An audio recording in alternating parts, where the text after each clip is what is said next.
Meio-dia, 21 minutos, quarta-feira, dia de Quero Saber Vida e Carreira. Hoje a nossa conversa com a Vanessa Tobias vai ser sobre o momento de escolher uma profissão. Bom, a tarefa que não é nada fácil nos dias de hoje. No bloco passado, quando o tema de hoje foi anunciado, Vanessa, vem cá, você trouxe um dado interessante para a gente. 65% das crianças e adolescentes de hoje, quando forem adultos, vão trabalhar em funções que ainda não existem, ou como diria ele, não existem. Não existem. É verdade? Não, e 45% das vagas que são ocupadas hoje serão substituídas por tecnologia.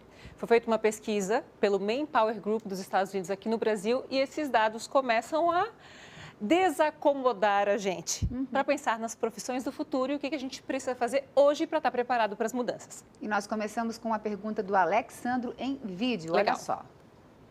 Primeira coisa, bom dia. Meu nome é Alexandro, moro em Criciúma.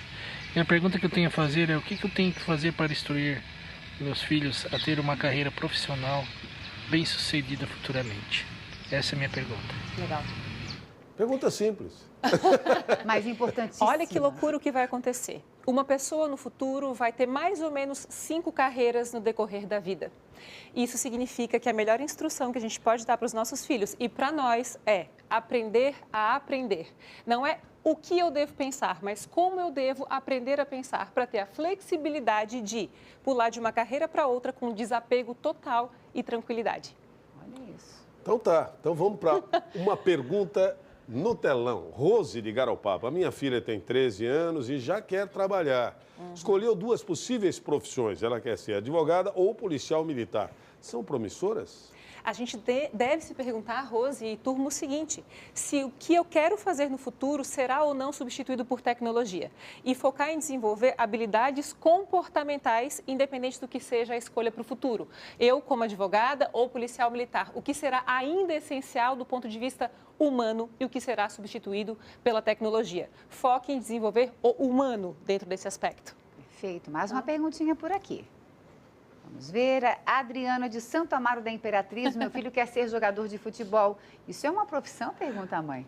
Adriana, sim! Hoje em dia jogador de futebol certamente já é uma profissão, mas a gente vai criar profissões que não existem. Então, não existia há 10, 15 anos youtuber. Imagina a gente falar esse termo antigamente, quer dizer que a tecnologia e as inovações vão trazer para nós novas possibilidades. Nós criaremos o nosso próprio serviço com uma mistura dos nossos talentos. Sucesso para ele. É isso aí, né? É isso aí. Muito bem, sucesso para todos nós. A Vanessa Sim. vai continuar respondendo a sua indagação no laptop, no WhatsApp e depois ela volta. Agora sim a DEG informa. Sai o Douglas e volta a Vanessa Tobia. Hoje eu quero saber, está tirando dúvidas sobre a escolha profissional. Vanessa, tem muito pai, muita mãe que quer, desde cedo, capacitar o filho. Quer dizer, colocar a criança para fazer um monte de atividade. Inglês, aula de música, natação, futebol. Tudo que a gente não fez, viola. né? Pois é. Tem limite para isso? Tem sim. A gente tem uma psicopedagoga na equipe que atendeu uma criança de 8 anos que tinha atividade de segunda a sexta-feira todos os dias. Meu Deus, tadinha. Então, ela ficava cansada, foi ser atendida e foi diagnosticada na época com um transtorno do déficit de atenção. Quer dizer que a gente precisa modular a quantidade de coisas que a gente deseja que aquela criança faça, lembrando de incluir momentos em que ela aprende a lidar com ela. Então, ela precisa de descanso e ela precisa da habilidade intrapessoal. O que eu penso, quem eu sou, como eu aprendo, quais são as minhas habilidades, os meus talentos. A gente pressupõe que a criança quer música, inglês, capoeira, isso é super incentivo, é fantástico. Com certeza, a maior parte quer.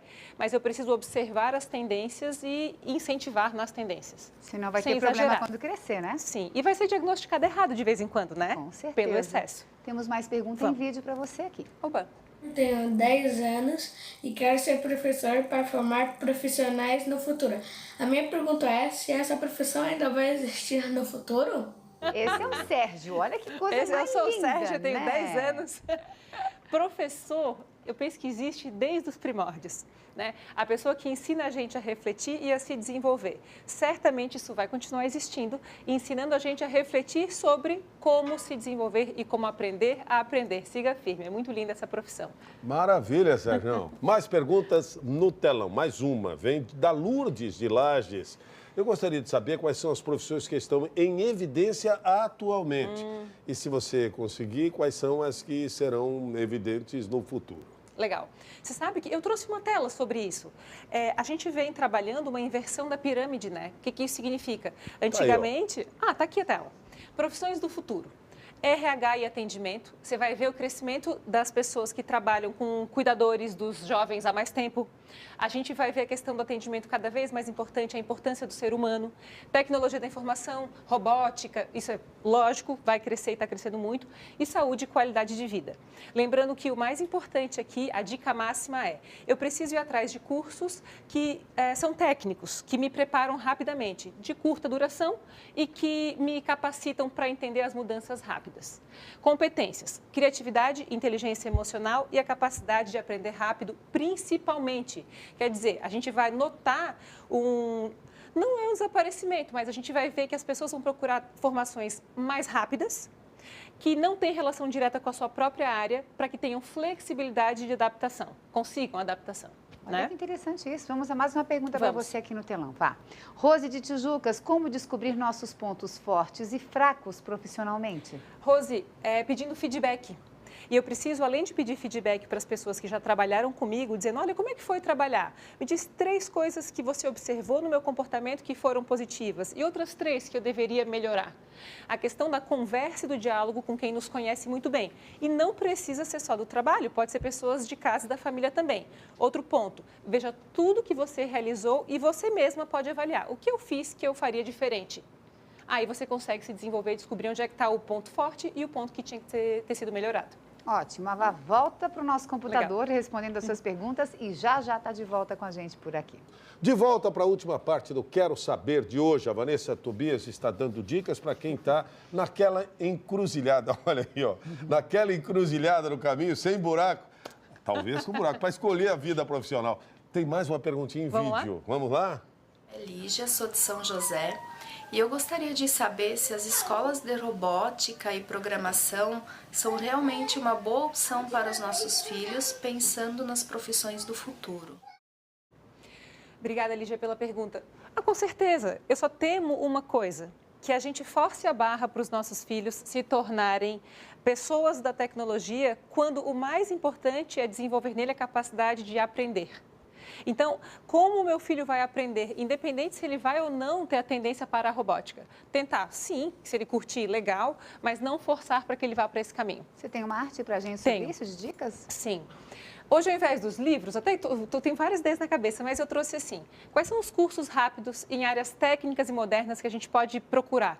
Tem plataformas disponíveis em português e inglês, com cursos pagos e gratuitos no Coursera, Udemy, EDXapp, isso é lá no celular, Sebrae e Senai. A gente precisa sempre... O Sócrates foi um cara que não escreveu nenhum livro. E ele dizia, eu não vou escrever nada porque amanhã eu mudo de ideia. Quer dizer que lá de trás existe alguém falando com a gente, dizendo o que a gente precisa para o futuro é não se apegar àquilo que a gente sabe, procurar cursos que provoquem a nossa maneira de pensar, que nos incomodem sobre o nosso conhecimento e nos preparem para viver a nova revolução industrial.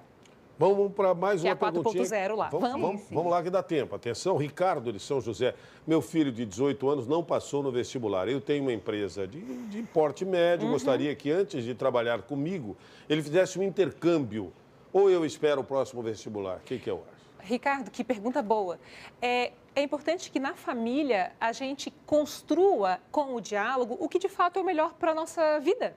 Porque muita gente vai dizer que é melhor o vestibular, que deve ser intercâmbio, mas o que é melhor para o teu contexto, o que funciona. Hoje em dia não existe mais o que é certo e o que é errado, existe aquilo que funciona para a nossa família. Ótimo. Maravilha. Né? Uma pergunta para minha filha, o que você quer ser quando crescer? Ela disse, feliz, pai. É isso. Acho que, de uma certa forma, é uma dica interessante também. Não tem tecnologia, né, que substitua isso, não, né? Não tem. Obrigada. Até semana que vem. Beijo, gente. Um abraço. O Quero Saber volta agora na segunda-feira com a nutricionista Bettina Moritz. Você já ouviu falar de kefir e kombucha? São super alimentos que podem ser produzidos a partir da fermentação. Mande a sua pergunta sobre isso. Nosso WhatsApp é o 48996334567.